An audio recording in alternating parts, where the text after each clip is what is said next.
welcome to another Smiley Minute. Before I get started, I want to tell you a funny story. I had to do a corporate event like 2 days ago, so I had to wear, I had to dress like a banker, like a suit.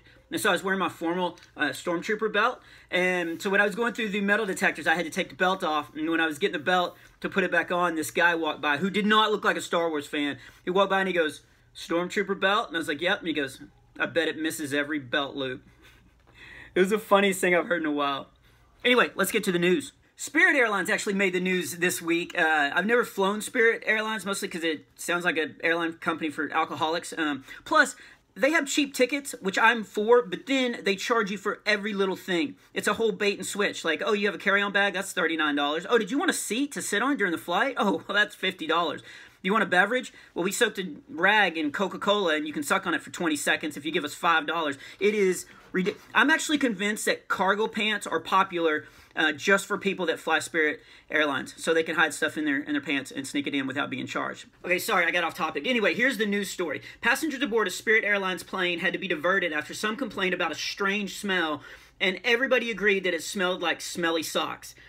At least 7 people received medical treatment for complaints, including chest pain. So what did they do? They diverted the plane to South Carolina. I've been to South Carolina. That's not a good way to avoid the smelly sock smell, in my opinion. Anyway, they never found out what caused the smell, but I do know their pricing system stinks. This next news item happened in Utah. Look, we've all had unwanted guests, right? Like, I still can't get the smell out of the bathroom from the last time Tim Hawkins... Anyway, in Park City, Utah, a guy found a moose staying in his house. A moose somehow just got inside the house in Utah, where the moose immediately started talking to the guy about Mormonism. No, actually. But the moose was in the kitchen, and I like this story because what did the guy do? He just opened the front door and asked the moose to leave, and the moose did. He just turned around. He was super polite, probably a Canadian moose. But anyway, he just left when he was asked to. I really hope my family members remember that when I host Thanksgiving this year. In Alaska, a squirrel went nuts. Actually, he went anti-nuts and stole a donut from a cop. A donut from a cop. Do I even need a punchline for that? There's a video online of the squirrel making a getaway with the donut through the cop's parking lot, which was easy because the cop that was chasing him, let's just say it wasn't his first donut. But I wish they would have caught him because I would have loved to have seen a squirrel in tiny handcuffs. Will somebody please Photoshop a squirrel in tiny handcuffs for me? That would be awesome. Okay, what else? Oh, in California, a man heard a noise in the backyard. He looked out and saw a giant bear in his hot tub just playing around. The bear then grabbed a huge pitcher of margaritas, knocked it over, lapped it up. 30 minutes later, it climbed the back fence and took a nap in another neighbor's backyard. Just like living next door to Ted Kennedy. Also in Australia, oh, I do a perfect Australian accent ever since I toured with the Newsboys. Good day, mate. In today's news, a dingo did not eat a baby, but a nurse shark almost ate a tourist. Melissa Bruning was feeding a 14-foot nurse shark when the shark almost nursed her finger right off. It pulled her into the dangerous waters full of crocodiles and I'm assuming other doctors and nurse sharks. So throw a shrimp on the barbie, but don't throw your digits in a nurse shark. Oh, I've always said that. Good on you, mate. Man, I nailed it. What else happened? Oh, in Texas, nothing happened because we're all perfect.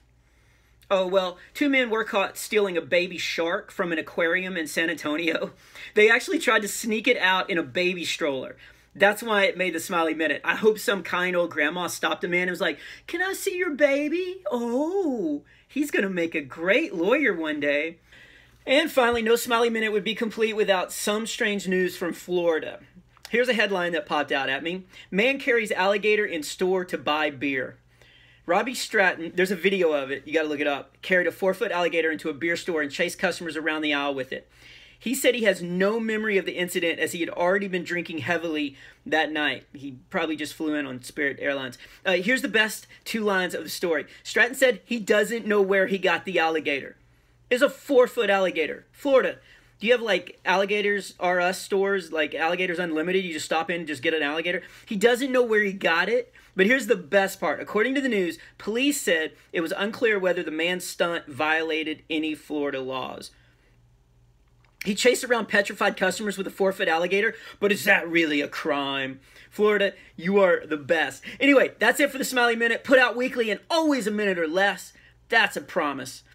Keep sending me strange news at bobsmiley.com. I'm about to hit the road. I'll be in West Texas this weekend, and then I'm out with Hawkins on the East Coast. So speaking of smelly feet smell, anyway, I hope you guys are doing great. I hope you're smiling a lot, or at least for a minute today. A Smiley Minute? Huh, that'll be the day.